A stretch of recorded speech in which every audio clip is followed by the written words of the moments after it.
이번 주처럼 이렇게 더우면 여러분들 불쾌지수가 많이 올라가는 계절입니다. 그래서 평상시보다 많이 사람들의 이 신경이 예민해 있습니다. 그래서 이런 불쾌지수가 높은 계절에 더더욱 서로를 위해서 따뜻하게, 말 한마디도 따뜻하게, 또 표정도 아주 친절하게 그렇게 서로 좀 대하셔야 되겠습니다. 혹 지내시다가 너무 덥고 그래서 누군가 화를 내면 잘 이해하시고 또 잘 소화를 하시고 더워서 그런가 보다 이렇게 하고 서로를 좀 격려하시면 좋겠습니다. 오늘 저녁에 계속해서 공부하는 우리 히브리 11장 공부를 좀 하겠습니다. 먼저 우리 성경 말씀 같이 읽고 시작하겠습니다. 밑에 있지요? 같이 읽겠습니다. 시작. 이러므로 우리에게 구름같이 둘러싼 허다한 증인들이 있으니 모든 무거운 것과 얽매이기 쉬운 죄를 벗어버리고 인내로서 우리 앞에 당한 경주를 경주하며 믿음의 주요 또 온전케 하시는 이인 예수를 바라보자. 저희가 이제 올해 이렇게 세 번째 주제를 좀 연구하고 있습니다. 지난 시간부터 우리가 히브리서 11장을 연구를 시작했습니다. 오늘 저녁에 지난주에 보여드렸던 첫 시간 마무리를 다 못했습니다. 그래서 마무리를 좀 하려고 합니다. 오늘 저녁엔 히브리 11장의 믿음의 위인들에 관해서 좀 살펴보겠습니다. 우리가 지난 시간에 공부한 내용들입니다. 전체적으로 히브리서 총론을 좀 말씀을 드렸고 특별히 우리가 이번 공부할 장인 히브리서 11장에 대한 전체적인 내용을 좀 말씀을 드렸습니다. 그리고 지난 시간에 잠깐 말씀드렸던 이 히브리 11장이라고 하는 믿음으로 말미암아 의롭게 된다고 하는 이 장에 기록된 사람들이 있습니다. 그들이 어떤 사람들인지를 저희가 좀 살펴보았습니다. 여러분 복습하는 차원에서 한 번 더 요약을 좀 해보겠습니다.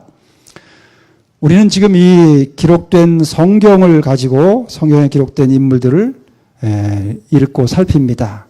그래서 우리가 이 성경을 대할 때 성경에 기록된 사람들에 대한 우리의 생각은 이 성경에 기록된 사람들은 적어도 우리하고는 좀 차원이 다른 특별한 정말 충성스러운 믿음을 가진 그런 사람들이라고 하는 생각들을 보통 가지게 됩니다.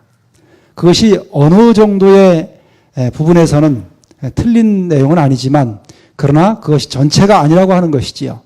우리가 지난 시간에 살펴본 것처럼 이 믿음의 장이라고 하는 히브리 11장에 기록된 여러 위인들은 그들이 살던 그 당대에는 존경받지 못했던 사람들이었음을 살펴봤습니다. 여러분, 오늘날 시대가 비록 우리나라 같은 경우 기독교 그리스도인들의 어떤 그 교회에 대한 부정적인 이미지들이 참 많이 있었습니다. 그럼에도 불구하고 아직도 적어도 목회자라고 하면, 목사라고 하면 그래도 어느 정도 사람들이 존중을 하는 그런 분위기입니다.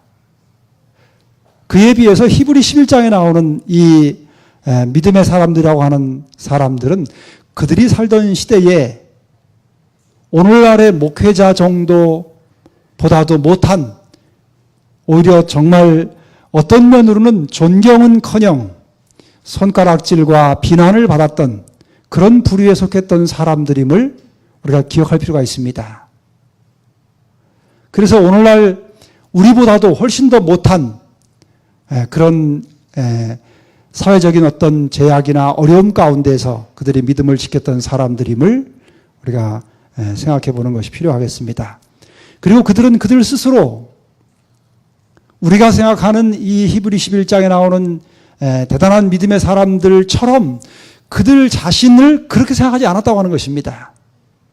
그들 자신들은 심지어 우리가 살펴본 모세와 같은 사람은 자기 자신이 아무것도 할 수 없다고 하는 그 자기 자신에 대한 그 생각 때문에 하나님께서 5번이나 모세를 권고하실 때 끝까지 사용했던 그런 사람들입니다. 다시 말하면 우리와 별다를 것 없는 지극히 평범한 사람들이었음을 잊지 마셔야 됩니다. 그래서 그들 스스로는 사실 별로 내놓을 것이 없지만 그러나 그들이 하나님을 굳게 믿는 믿음을 가지고 있었기 때문에 그 믿음에 의해서 이 거룩한 하나님의 말씀인 성경에 그들의 이름이 아름다운 기록으로 남게 되었던 그런 사람들임을 잊지 마시기를 바랍니다. 그런 측면에서 우리가 용기를 가질 수 있습니다. 우리가 이 땅에 살면서 여러모로 연약하고 부족함이 있음에도 불구하고 우리도 여전히 이 히브리 11장 믿음의 장에 기록된 인물들처럼 그렇게 믿음으로 아름다운 기록을 남길 만한 그런 사람들임을 마음 가운데 확신하시고 믿음으로 그렇게 신실히 사시기를 바랍니다. 오늘 나머지 부분을 좀 살펴보겠습니다. 그렇다면 성경 전체에서 믿음의 장이라고 불리우는 이 히브리 11장에서 말하는 믿음이란 도대체 어떤 것일까? 우선 이런 중요한 큰 문제들을 한번 생각해 보고 넘어가는 것이 필요할 것입니다. 여러분, 이 히브리 11장에 나오는 믿음, 성경에서 말하는 믿음이라고 하는 것이 어떤 것인지를 생각해 볼 때 적어도 우리가 오해하지 말아야 될 한두 가지 사실이 있습니다. 그것은 믿음에 대해 일반 보통 사람들이 가지고 있는 그릇된 인식을 버려야 된다고 하는 것입니다. 예를 들면 이런 것입니다. 많은 사람들이, 특별히 기독교를 깊이 알지 못하는 많은 사람들이 이 기독교 신앙의 믿음이라고 하는 이 단어를 어떻게 오해하는 경향이 있냐면 여기 있는 것처럼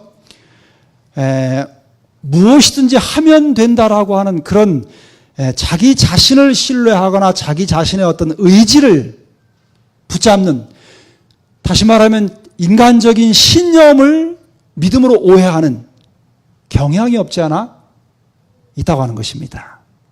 특별히 이 현대 오늘날의 그 기독교 안에 강단에서 외쳐지는 그 기별 가운데 이런 부분이 아주 많이 들어와 있다고 하는 사실을 우리가 분간해낼 수 있어야 됩니다. 제가 여기 그림을 좀 몇 개 좀 띄웠습니다. 이게 무슨 그림입니까? 무슨 차지요? 예, 이게 코란도라고 하는 차입니다. 이 코란도는 우리나라에서 1974년에 처음 만들어낸 자동차입니다. 근데 이 코란도가 거듭 이렇게 업그레이드를 해가지고 지금도 코란도가 나오지요? 쌍용에서. 자동차 그 수명 중에 우리나라에서 제일 오래된 그 자동차 그 브랜드 중에 제일 오랫동안 장수하는 차가 이 코란도라고 하는 차입니다. 1974년 처음 나와서 최장수 모델이에요. 그래서 국내 기네스북에 이 코란도가 올라가 있어요. 근데 여러분, 이 코란도라고 하는 이름이 무슨 의미인지 여러분들 아십니까? 코란도. 이 코란도 다음에 나온 게 뭐지요? 쌍용에서 나온 사륜구동 차 중에 무쏘가 있지요. 그 다음에 렉시턴이 있고, 이게 다 코란도의 쭉 그 족보입니다. 지금도 많이 타고 다니지요? 근데 여러분, 이 코란도는요, 무슨 의미냐면, 원래의 이 말을, 그, 이름을 지을 때, 코리안 캔두라고 하는 영어의 의미를 거기다 붙인 겁니다. 무슨 의미냐면, 한국 사람도 할 수 있다 이거예요. 그래서 하면 된다라고 하는 이 아주 강한 신념, 강한 의지를 이 중공업 육성하면서 자동차 산업을 육성하면서 이 코란도라고 하는 차명에 그 의미를 부과했어요. 그 의미대로 우리나라가 세계에서 한 손가락, 열 손가락 안에 뽑는 엄청난 자동차 생산국이 됐습니다. 그래서 지금은요, 예전에는 미국에 가면 우리나라에서 최고 비싼 차가 국산차 중에 뭡니까? 지금 나오는 것 중에. 현대에서 나오는 뭐가 있지요? 뭡니까? 그게 이름이? 예? 제네시스가 있고 또 뭐가 있어요? 그랜저 말고 그 위에 등급이 뭐지요? 예? 에쿠스가 있습니다. 근데 전에는요, 미국 가면 에쿠스는 누가 타냐면 한국인들이 탔습니다. 한국인들이 저가의 이 중형 세단으로 해가지고 그 에쿠스를 탔어요. 근데 여러분, 제가 한 3년 전에 미국을 한번 갔는데요. 2015년에 미국 가니까 거기 우리 교회 그 장로님 중에 아주 그 경제력이 풍부한 분이 있습니다. 근데 그 장로님이 이런 이야기를 하더라고요. 요즘은요, 미국에서 미국 사람들이 에쿠스를 탑니다. 그래요. 무슨 이야기냐고 그랬더니 그 에쿠스가 미국에서 현대차 아닙니까요? 아주 인기랍니다. 차가 아주 좋다는 거예요. 옛날 한국 차를 아주 싼 것을 여기서 탔는데 지금은 개념이 완전히 바뀌었답니다. 그만큼 기술력이 향상되고 제품이 너무 좋다는 거예요. 그 제품의 좋은 그 성능에 비교해서 다른 나라 차들하고 경쟁력이 상당히 있는, 그래서 있는 사람들이 탄답니다. 그만큼 한국이 굉장히 경제력이 성장했어요. 근데 여러분, 기독교 신앙에 있어서 이 신념은 참 좋은 것입니다. 하면 된다. 또 그 다음에 나온 구호가 뭐냐면 안 되면 어떻게 하라고요? 되게 하라. 이게 그 과거의 그 정권들이 우리나라 어려울 때 내건 슬로건입니다. 근데 이 하면 된다라고 하는 이 구호가 말입니다. 정말 대단히 좋은 구호입니다. 아주 참 대단한 힘이 있는 구호인데 이게 좋긴 한데요. 신앙을 이렇게 이해하면 조금 문제가 있습니다. 기독교 신앙의 믿음을 하면 된다 식의 그런 사고를 가지고 믿음을 받아들이면, 이해하게 되면 조금 기형적인 기독교 신앙을 갖게 됩니다. 혹시 여러분들 중에 기독교 신앙의 어떤 믿음이라고 하는 단어를 하면 된다, 할 수 있다, 이런 생각을 가지고 혹시 신앙생활 하시는 분이 계시지는 않은지 모르겠습니다. 깊이 좀 생각해 볼 문제입니다. 여러분, 이 신념에 대한 믿음이 하면 된다 식의 믿음이 잘못된 이유가 있습니다. 여기 요한복음 3장 3절에 보면 예수님께서 니고데모에게 사람이 거듭나지 아니하면 하나님 나라를 볼 수 없다 그렇게 말씀하셨어요. 근데 이 거듭남의 문제와 더불어서 정론에게 대한 이런 말씀이 있습니다. 같이 한번 읽어볼까요? 밑에 부분. 본성적으로, 시작. 본성적으로 사람에게 잠재하고 있는 선을 개발시키기만 하면 족하다는 관념은 치명적 오해이다. 많은 사람들이요, 기독교 신앙을 본성적으로 다시 태어나는 것보다는 이미 어머니의 태로부터 태어난 인간에게 잠재해 있는 잠재력을 개발하는 것으로 그렇게 이해하는 경향이 아주 많습니다. 특별히 현대 기독교에는 그 생각이 아주 많이 침투해 들어와 있어요. 그것 중에 하나 대표적인 게 뭐냐면 자기 개발에 관한 논리를 기독교 신앙으로 끌고 들어온 것입니다. 그래서 여러분, 교회 안에서도요, 이 자기 개발, 인간 스스로의 어떤 그 잠재해 있는 능력을 개발시키는 쪽으로 많은 강의들이 진행되고 있습니다. 심지어는 설교에서도 인간의 잠재되어 있는 잠재력을 끄집어내는, 그것이 믿음인 양, 그것을 통해서 이루어지는 일이 하나님의 역사인 양, 그렇게 가르치는 경향이 아주 짙다고 하는 사실입니다. 여러분, 기독교 신앙은 인간에게 잠재되어 있는 잠재력을 끄집어내가지고 그걸 가지고 뭔가 하나님의 일을 하는 신앙이 아닙니다. 혼돈하시면 안 돼요. 본성적으로 사람에게 잠재하고 있는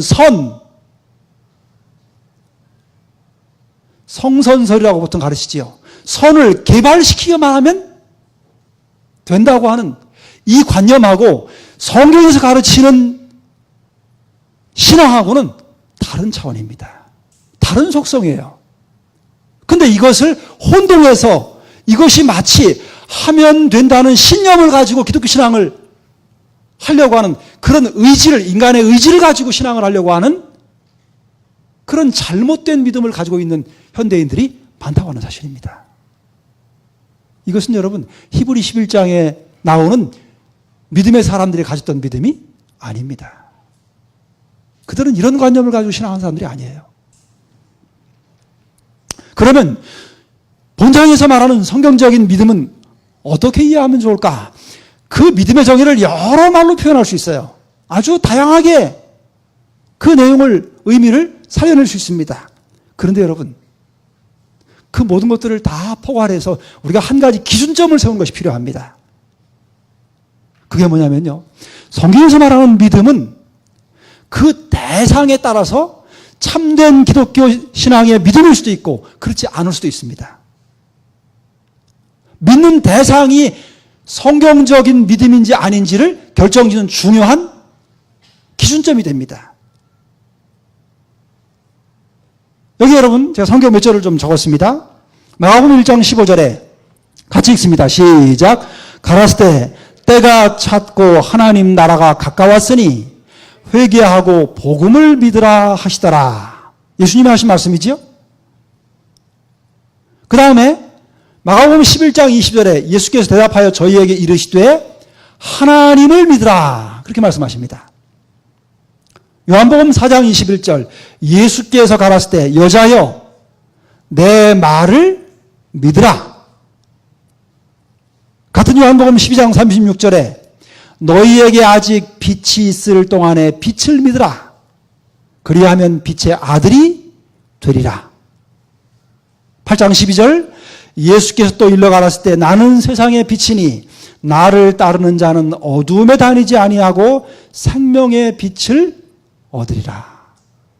여러분, 여기 기록된 성경을 제가 색깔을 좀 달리 했는데 잘 보십시오. 예수님은 공중보사의 생애를 처음 시작하시면서 뭐라고 말씀하시냐면 뭘 믿으라고요? 복음을 믿으라 이렇게 말씀하십니다. 여러분, 복음이 무엇입니까? 예수님은 우리가 믿음을 갖기를 원하시는데 어떤 믿음을 갖기를 원하시냐면 복음을 믿는 믿음을 갖기를 원하시는 것입니다. 그 복음의 핵심은 누구냐면 십자가에 달리신 예수 그리스도십니다. 그 다음에 다른 부분에는 뭐라고 말씀하시냐면 이번에는 복음을 믿으라고 하지 아니하시고 하나님을 믿으라 그렇게 말씀하십니다. 그 다음에 또 다른 부분에서는 내 말을 믿으라 그렇게 말씀하세요. 예수님이 당신 말을 믿으라고 말씀하시는 겁니다. 그 다음에 빛을 믿으라. 그 말은 무슨 말이에요? 요한복음 8장인 것처럼 누구를 믿으라는 말입니까? 예수님 당신 자신을 믿으라고 하는 말씀입니다. 다시 말하면 기독교 신앙의 성경에서 가르치는 믿음의 가장 성경적인 믿음은 그 대상이 누구냐면 하나님이고 예수님이고 그분의 말씀들입니다. 그 다음에 다른 성경을 좀 보겠습니다. 여기 요한복음 14장 1절에 너희는 마음에 근심하지 말라. 하나님을 믿으니 또 나를 믿으라. 그렇게 말씀하십니다. 다른 구절 역시 마찬가지입니다. 그 다음에 이제 복음서 사도행전으로 넘어가면 사도들이 전도를 하기 시작합니다. 복음서에서는 예수님께서 말씀을 가르치셨지만 돌아가시고 승천하신 후에는 제자들이 복음을 전하기 시작했습니다. 근데 그 제자들이 뭐라고 하냐면 사도행전 16장에 보면은 빌립보 지역에서 바울이 복음을 전하다가 붙잡혀가지고는 실컷 두들겨 매를 맞고 감옥에 들어갑니다. 근데 그 감옥에서 어두운 침침한 밤에 바울이 예배를 드렸습니다. 그러자 찬미하고 기도하면서 예배를 드리니까 지진이 나가지고 옥터가 다 흔들려서 옥문이 다 열리고 그 다음에 창고가 다 풀어졌어요. 그 상태에서 보통 죄수 같으면 도망갈 텐데 바울과 실라는 도망가지 않았습니다. 그래서 그 안에 지키던 간수가 죄수가 도망간 줄 알고 스스로 죽으려고 자결하려고 그럴 때 우리가 도망가지 않았으니까 죽지 말라고. 그랬을 때 간수가 와서 선생님들 내가 어떻게 해야 구원을 얻겠습니까? 그렇게 질문할 때 바울이 주 예수를 믿어라. 그래야만 너와 내 집이 구원을 얻겠다 그랬어요.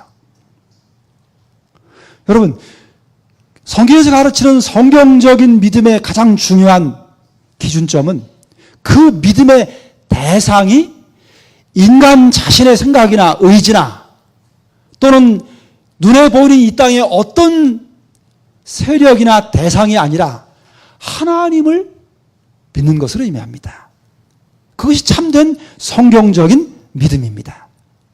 그래서 여러분이 신앙생활 하시면서 내가 믿음을 좀 가지고 싶은데 기도를 드려도 영 기도의 응답이 되어지는 것 같지 않고 할 때 사람들이 무슨 생각하냐면 자기의 어떤 그 감정, 느낌 또는 초자연적인 어떤 현상을 자꾸 기대하게 돼요. 그거를 느껴보고 싶고 뭔가를 붙잡아보고 싶은 그런 유혹을 받게 됩니다. 그런데 여러분 그렇게 하다 보면 바른 신앙에서 멀리 떨어져 나가게 됩니다. 그래서 성경에서 말하는 이 히브리 11장에 이야기하는 참된 믿음은 그 대상이 아주 명확합니다. 아무리 유능한 설교자라도 아무리 해박한 성경 지식을 가지고 있는 사람이라 할지라도 그가 가르치는 것이 믿음의 대상인 하나님과 예수 그리스도의 그 말씀을 떠나는 어떤 것이라면 그것은 성경적인 믿음이라고 볼 수 없습니다. 여러분 이 믿음의 대상을 언제나 잊지 마시기를 바랍니다. 왜 그 대상을 우리가 전적으로 신뢰해야 되냐면 여기 요한복음 1장 3절 4절에 있는 말씀처럼 만물이 그로 말미암아 지은 바 되었으니 지은 것이 하나도 그가 없이는 된 것이 없느니라. 그 안에 생명이 있었으니 이 생명은 사람들의 빛이라. 여러분 우리의 믿음의 대상이 오직 한 분 하나님밖에 없는 이유는 그 하나님 외에는 절대로 그 어떤 것에서 그것이 엄청난 초자연적인 어떤 기적과 현상이라 할지라도 거기에는 생명이 없습니다. 오직 생명은 누구에게만 있냐면 우리를 위해 십자가 돌아가신 예수 그리스도, 우리를 사랑하시는 하나님 아버지에게만 또 그리고 그분의 말씀에만 생명이 있기 때문입니다.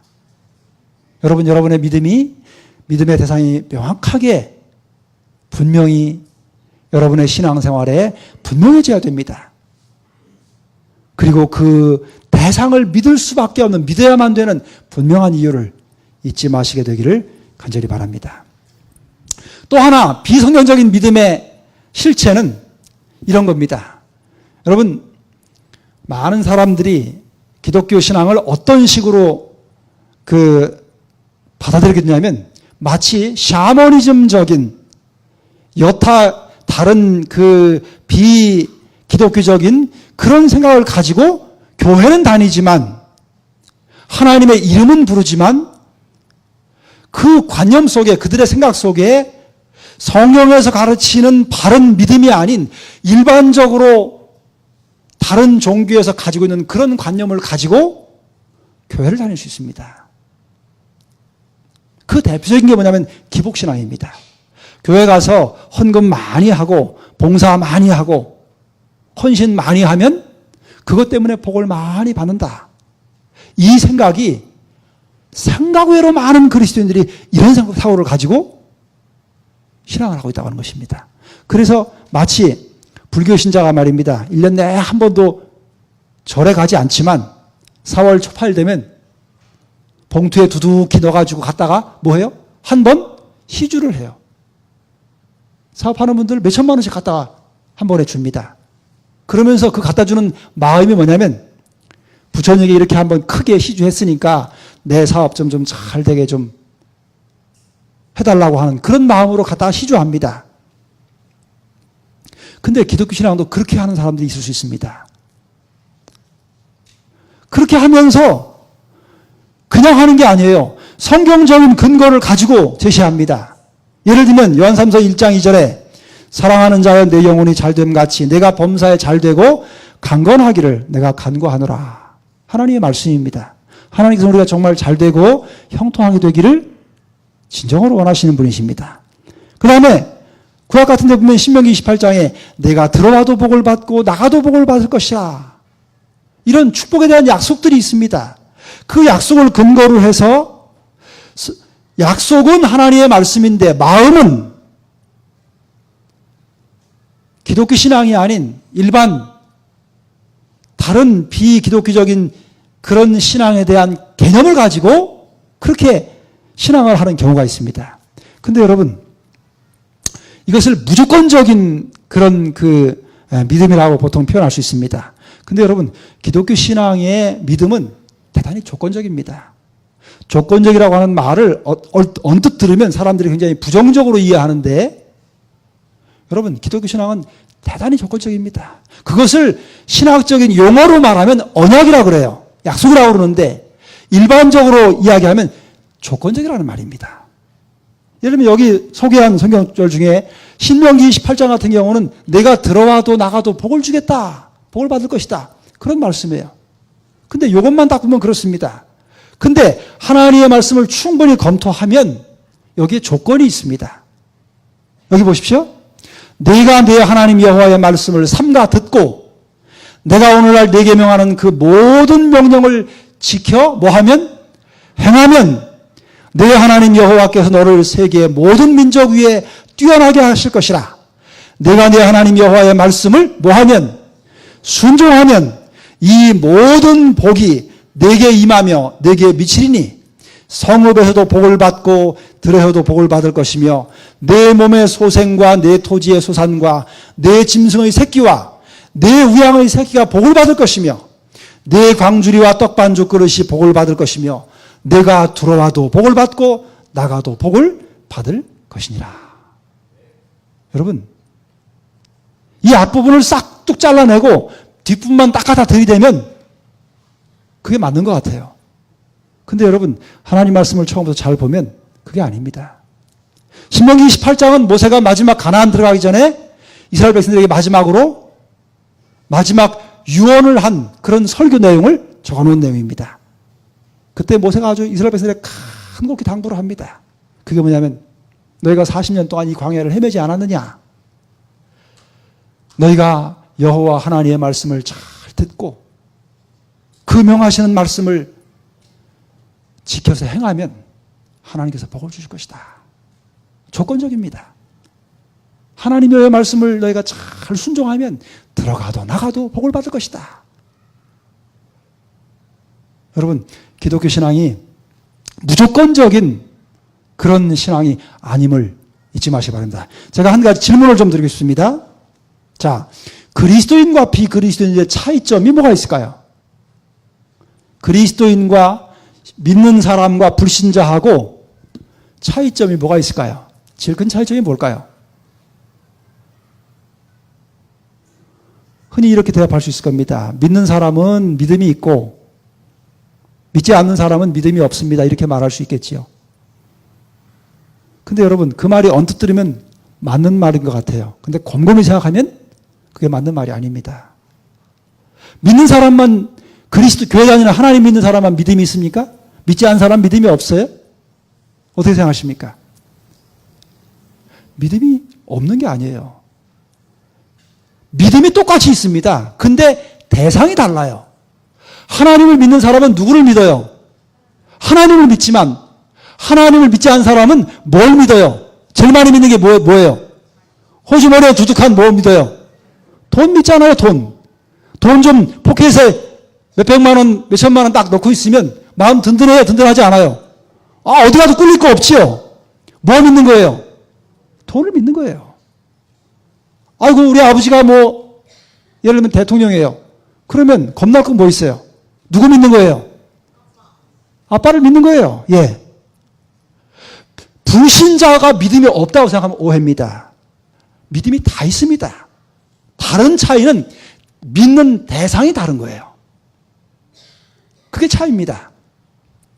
믿음의 대상이 누구냐에 의해서 그리스도인일 수도 있고 그리스도인이 아닐 수도 있어요. 그러니까 여러분, 신자는 믿음이 있고 불신자는 믿음이 없다. 이런 생각은 일반적으로 그냥 스쳐 지나갈 때는 그럴 것 같이 고개를 끄덕일 수 있지만 실상은 그렇지 않아요. 전적인 차이는 그 대상의 차이입니다. 그래서 히브리 11장에 나오는 사람들의 공통점이 뭐냐면 자기 자신을 믿거나 눈에 보이는 어떤 인간을 믿거나 무슨 제도나 권세를 믿었던 사람들이 아닙니다. 그들은 비록 눈에는 보이지 않지만 분명히 살아계신 하나님과 그 생명을 주신 하나님의 말씀만을 신뢰했던 사람들이에요. 더더군다나 자신의 생각이나 느낌이나 감정을 신뢰하지 않았던 사람들입니다. 자신의 주변의 어떤 형편과 환경이 달라질지라도, 자신의 느낌과 감정과 생각이 달라질지라도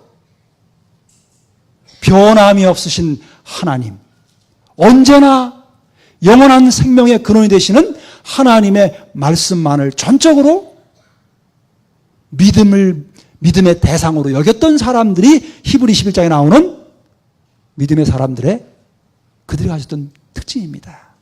여러분, 오늘 저는 여러분과 제가 우리가 교회를 다니면서 서로를 보고 격려하고 용기도 얻고 때로는 힘도 되긴 하지만 눈에 보이는 사람을 여러분의 믿음의 대상으로 삼지 마시기를 간곡히 부탁을 드립니다. 눈에 보이지 않지만은 여러분과 저를 지금 이 자리까지 인도하신, 우리의 손길을 늘 붙드시고 그 어려운 시련의 고비들을 지키시고 지금까지 인도하신 살아계신 하나님과 그분의 생명의 말씀만을 절대적으로 신뢰할 수 있는 믿음의 대상으로 삼으시고 그렇게 끝까지 믿음으로 전진하시게 되기를 간절히 바랍니다. 하나를 더 살펴보고 마치겠습니다. 그러면 히브리 11장에 나오는 이 믿음의 사람들의 믿음에 대해서 한번 좀 생각해 봐야 되겠지요. 그들이 도대체 어떤 믿음을 가지고 있었는가? 여기 본문에 나오는 손절을 좀 몇 가지 좀 적었습니다. 여기 4절, 7절, 그 다음에 17절, 27절에 있는 몇 말씀을 좀 적었습니다. 4절, 아벨에 관한 내용입니다. 믿음으로 아벨은 가인보다 더 나은 제사를 하나님께 드림으로 의로운 자라 하시는 증거를 얻었으니, 그 다음에 7절, 믿음으로 노아는 아직 보이지 않는 일에 경고하심을 받아 경외함으로 방주를 준비하여 그 집을 구원하였으니, 그 다음에 17절, 아브라함은 시험을 받을 때에 믿음으로 이삭을 드렸으니, 믿음으로 애굽을 떠나 왕의 노함을 무서워하지 아니하고 보이지 아니하는 자를 보는 것까지 참았으며. 여러분, 여기 몇 사람을 좀 제가 샘플로 올렸습니다. 이 사람들의 믿음의 특징이 무엇인지를 제가 색깔로 표현했어요. 단어를.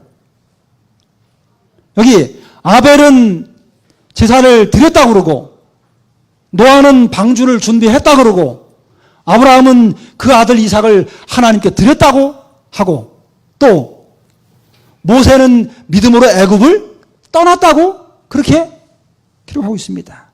여기 여러분, 이 드렸다, 준비했다, 또 떠났다, 이런 단어들의 공통점이 뭡니까? 이 단어들이 가지고 있는 함축적인 한 가지의 의미가 뭘까요? 제가 한번 다시 기억해 봤습니다. 믿음으로 아벨은 희생제물을 드렸어요. 노아는 방주를 준비했습니다. 아브라함은 이삭을 드렸어요. 모세는 애굽을 떠났습니다.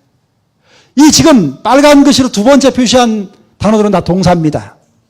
실제로 움직이는 그들의 모습을 표현한 단어입니다. 이 공통점이 뭡니까? 그들의 믿음은 정적인 것이 아니었어요. 그냥 딱 마음속으로만 느끼고 생각하고 붙잡고 있는 것이 아니었습니다. 그들의 믿음은 실제로 눈에 보이도록 움직이는, 행동하는 믿음이었다고 하는 겁니다. 그것이 그들의 특징입니다. 여러분, 그래서 진정한 성경에서 가르치는 히브리 11장에 나오는 이 믿음에 나오는 믿음은 그 특징이 무엇이냐면 실질적인 삶에서의 행동으로 나타나는 것입니다. 그래서 야고보는 이렇게 말했어요. 한번 읽어보겠습니다. 시작. 내 형제들아, 만일 사람이 믿음이노라 하고 행함이 없으면 무슨 이익이 있으리요? 그 믿음이 능히 자기를 구원하겠느냐? 만일 형제나 자매가 헐벗고 일용할 양식이 없는데 너희 중에 누구든지 그에게 이르되 평안히 가라, 더웁게 하라, 배부르게 하라 하며 그 몸에 쓸 것을 주지 아니하면 무슨 이익이 있으리요? 이와 같이 행함이 없는 믿음은 그 자체가 뭐한 것이라? 죽은 것이라. 혹이 가로되 너는 믿음이 있고 나는 행함이 있으니 행함이 없는 내 믿음을 내게 보이라. 나는 행함으로 내 믿음을 내게 보이리라. 여러분, 야고보는 행함으로 말미암아 의롭게 된다고 하는 것을 가르치는 성경 기자가 아닙니다. 똑같이 믿음으로 의롭게 된다고 하는 것을 가르치는데 그 방향이 전혀 다른 측면에서 믿음을 더 생생하게 표현해주고 있습니다. 그게 뭐냐면 실제로 믿음은 만일에 어떤 사람의 믿음인데 행함이 없다. 그거는 성경에서 말하는 믿음이 아니라고 하는 거예요. 진짜 성경적인 믿음은 마치 동전의 양면처럼 반드시 뭐가 있어야 되냐면, 뭐가 따라와야 되냐면 움직이는 그 믿음을 겉으로 표현하는 행위가 반드시 따라와야 된다고 하는 것입니다. 그것이 믿음의 열매입니다. 이게 히브리 11장에 나오는 믿음의 위인들이 가지고 있던 실질적인 믿음의 성격입니다. 그래서 여기 야고보는 믿음의 대명사인 아브라함에 관한 이야기를 쓰면서 뭐라고 하냐면 우리 조상 아브라함이 그 아들 이삭을 제단에 드릴 때에 행함으로 이롭다 하심을 받은 것이 아니냐? 조금 전에 봤지요? 믿음으로 아브라함은 이삭을 뭐 했다고요? 드렸다 그랬잖아요. 야고보는 그 이야기를 하는 것입니다. 여러분과 저는 이제 히브리 11장에 여기 기록된 인물들의 그 뒤를 이어서 또 다른 기록을 남겨야 될 사람들입니다. 그렇다면 이 뒤를 이어갈 사람으로서 우리가 어떤 믿음을 좀 가져야 될 것인가? 여기서는 몇 가지를 좀 이렇게 좀 적고 싶습니다. 시간이 많이 왔으니까 좀 보겠습니다. 여러분과 저는 믿음의 마지막 주자입니다. 여기 히브리 11장에 나오는 마지막 인물 이름 뒤에 그 다음에 들어갈 이름이 누구냐면 여러분과 제 이름이 들어가야 될 것입니다. 그렇게 하려면은요, 첫째는 이 히브리 11장에 기록된 믿음에 먼저 달려간 위인들처럼 그들이 가졌던 그 믿음의 바톤을 그대로 물려받아야 됩니다. 다른 성격의 믿음은 이 히브리 11장인 믿음의 강에 기록될 수 없습니다. 그 다음에 그 바톤을 물려받고 그 선 안에서 그들이 돌았던 그 선 안에서 동일한 선을 향해서 달려가야만 됩니다. 그리고 달려갈 때 동일한 방법으로 달려가야 됩니다. 그리고 그 바톤이 다른 사람에게 넘겨질 때까지 쉬지 말고 끝까지 달려가야만 합니다. 그렇게 될 때 우리의 이름이 아름다운 하늘의 성경책에 거기 믿음이라는 그 장이 무슨 책 몇 장이 될지는 모르지만은 여러분과 저의 이름이 그곳에 기록되어질 것이라고 저는 분명히 확신합니다. 저는 시간을 줄이면서 이 히브리 11장의 믿음의 영웅들의 바톤을 우리는 물려받았습니다. 그들이 믿고 따랐던 그 진리를 그대로 물려받았습니다. 또 그들이 믿었던 그 믿음의 대상을 그대로 우리도 배웠습니다. 그리고 그분을 그대로 우리가 우리의 마음속에 주인으로 모셨습니다. 이제는 그들이 실질적으로 행동했던 것처럼 우리도 그렇게 실질적으로 움직이고 행동하는 그런 믿음의 삶을 살아야만 될 것입니다. 그들은 그들 주변에 여러 각기 달라지는 환경과 형편 가운데 시련과 또 박해 가운데에서 그들은 그들 자신의 어떤 생각과 느낌이나 감정에 구애되지 않고 끝까지 오직 믿음의 대상이 되는 참된 주인이신 하나님만을 바라보고 그들은 끝까지 그들의 길을 달려갔습니다. 우리도 이 길을 달려서 완주할 때까지 쉬지 않고 끝까지 믿음으로 달려서 마침내 우리의 이름들이 믿음의 장인 새로운 또 다른 장에 쭉 열거될 때 오늘 이 자리에 계신 우리 모든 성도님들의 이름들이 그 자리에 다 들어갈 수 있도록 그런 신실한 실질적인 믿음을 가진 믿음의 승리자들이 다 되시기를 간절히 바라면서 말씀을 드리겠습니다.